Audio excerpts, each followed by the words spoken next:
Welcome to episode 26 on Unspeakable Bliss.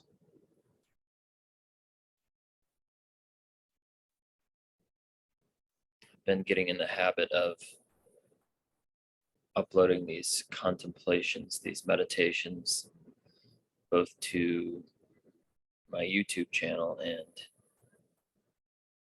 and to Unspeakable Bliss. And today, I'm going to share 4 quotes with you that I came across. Well, 3 of them yesterday, and one of them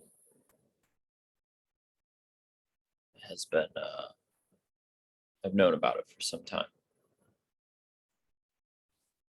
I mean, I guess you can think about this, or rather be with this in a contemplative, meditative way.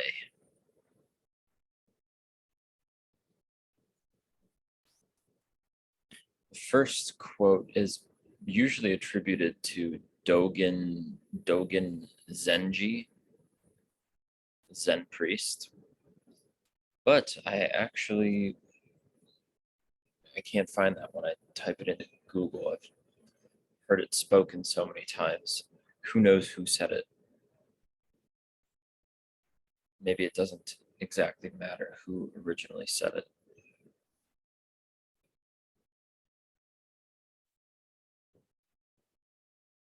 The universe is maximally exerting itself to create this moment and nothing more.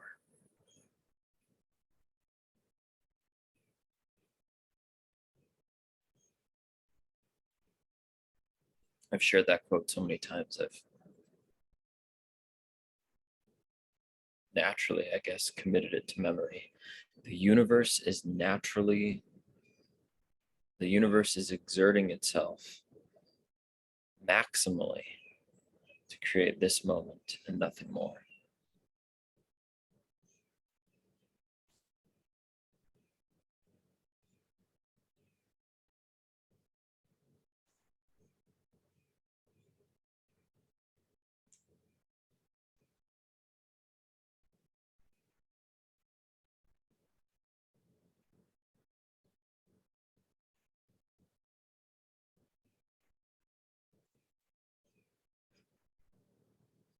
The next quote is from Osho.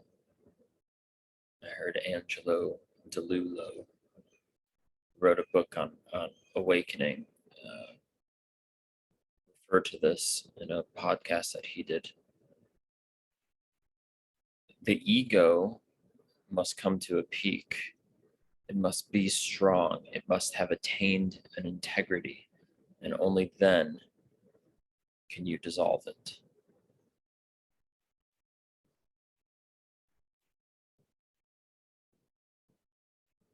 So reminiscent of Carl Jung's idea of full individuation.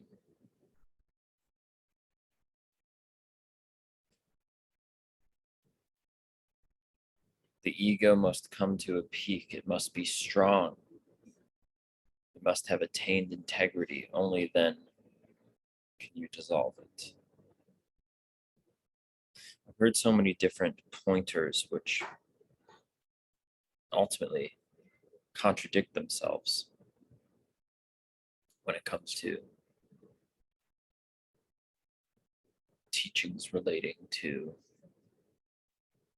enlightenment, awakening, and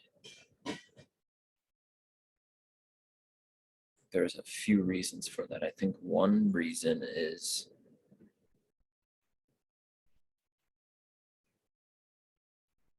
there are different prescriptions, different pointers that work depending on where one is oriented, where they are on the path, so to speak. One set of practices could work perfectly for one person, and they could be they could not for another. It reminds me of how Buddha would say, it's a story of someone, a Zen teacher, not probably a Buddha, someone who has Buddha nature within them. It was actually Jack Cornfield. He was on retreat and he noticed his teacher giving different instructions to different people, even though the person is asking the very same question. And he confronts his teacher about that. And his teacher says, well, different people need different things at different times. What's true at a certain time may not be true at another time. So that's one reason for it. And the other reason is that if I wanted to say what is true, then it would probably be best to not say anything at all.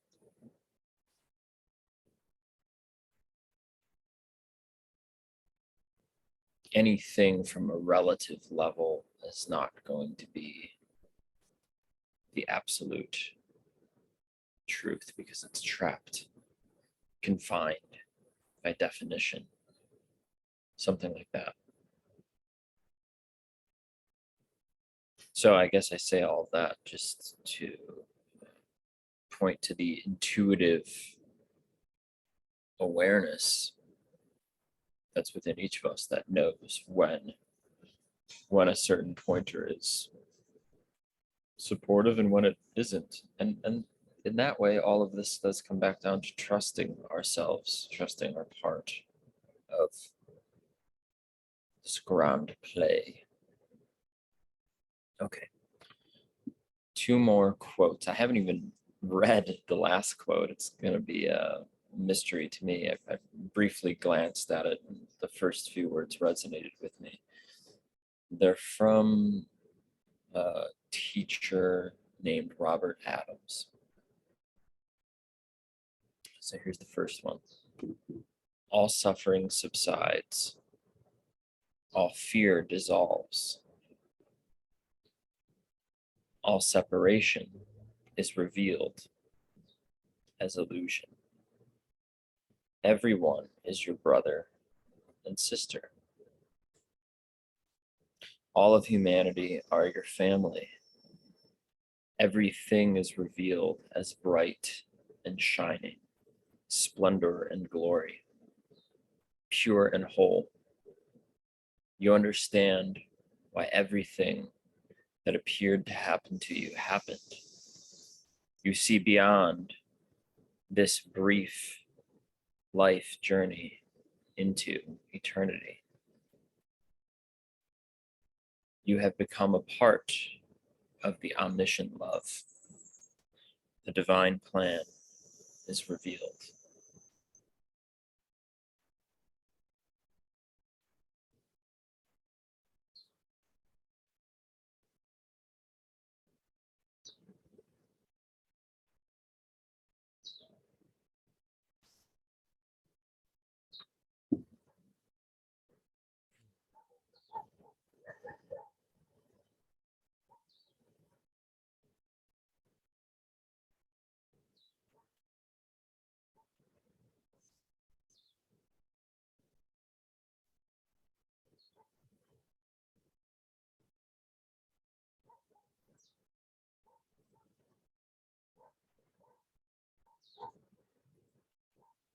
Here's the last one that's also new to me. There is nothing to figure out and nothing to understand. You are not a person. There is no such thing as a person. This so-called person is merely a thought in the mind of God. In truth, it is not even that. There is only pure awareness, consciousness, formless, unborn, and undying, and that is who you are. How can the apparent mind possibly comprehend this? It is not possible. The finite can never understand the infinite. Mind does not exist. Seek the source of the mind, the source of the I thought. by constant, patient self-inquiry. When the mind is quiet, you shine in all your glory. Be yourself and be happy. Whoa.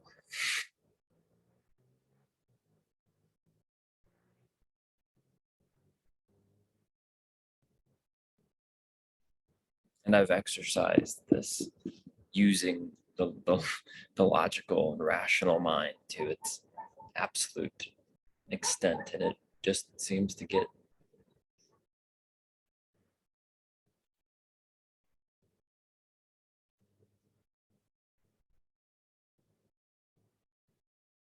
lost in the mystery itself. I'll give you an example. Even in the last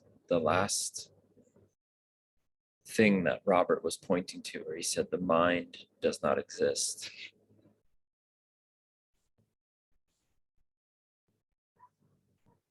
And the where he says the finite mind or the finite cannot comprehend the infinite.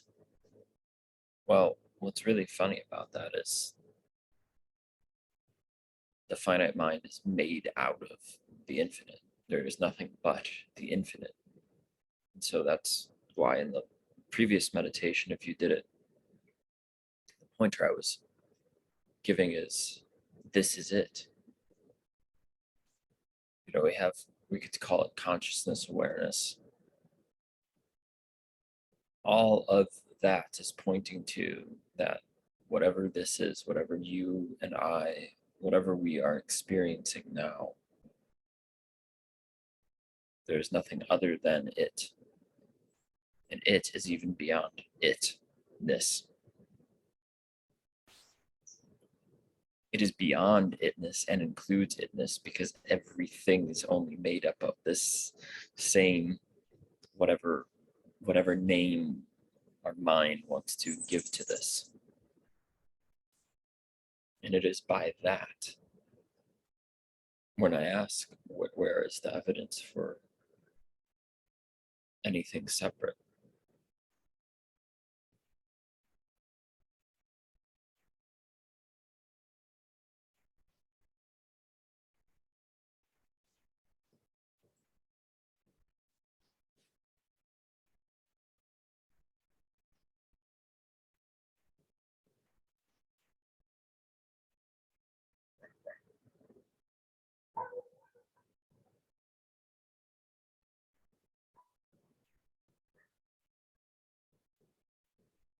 And it's for the same reason why there's no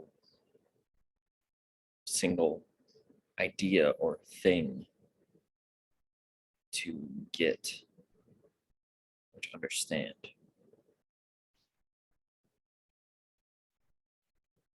think it's the same reason why some will say there are no enlightened beings, because there's no enlightenment, so to speak, to stand out that is other than everything.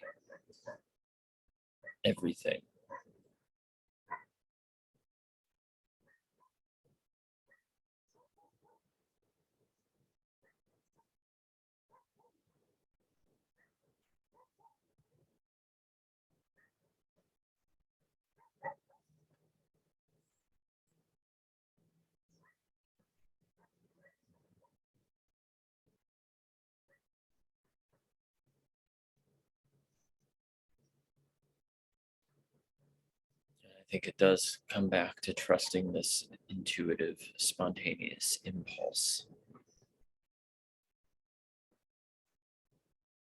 inside ourselves that is part of all of creation on a moment to moment basis.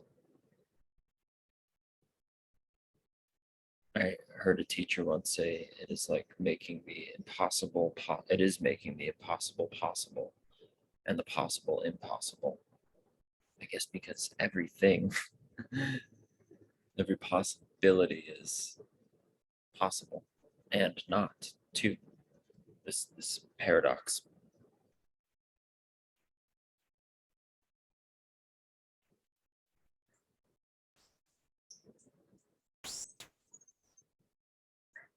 So how could I say that that something couldn't be understood? I don't know. I do not know. Mystery.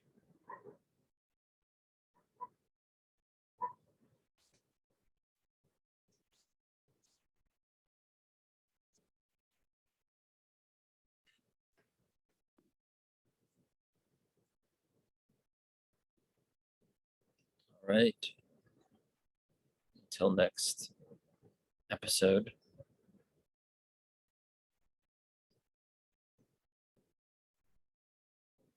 See you then.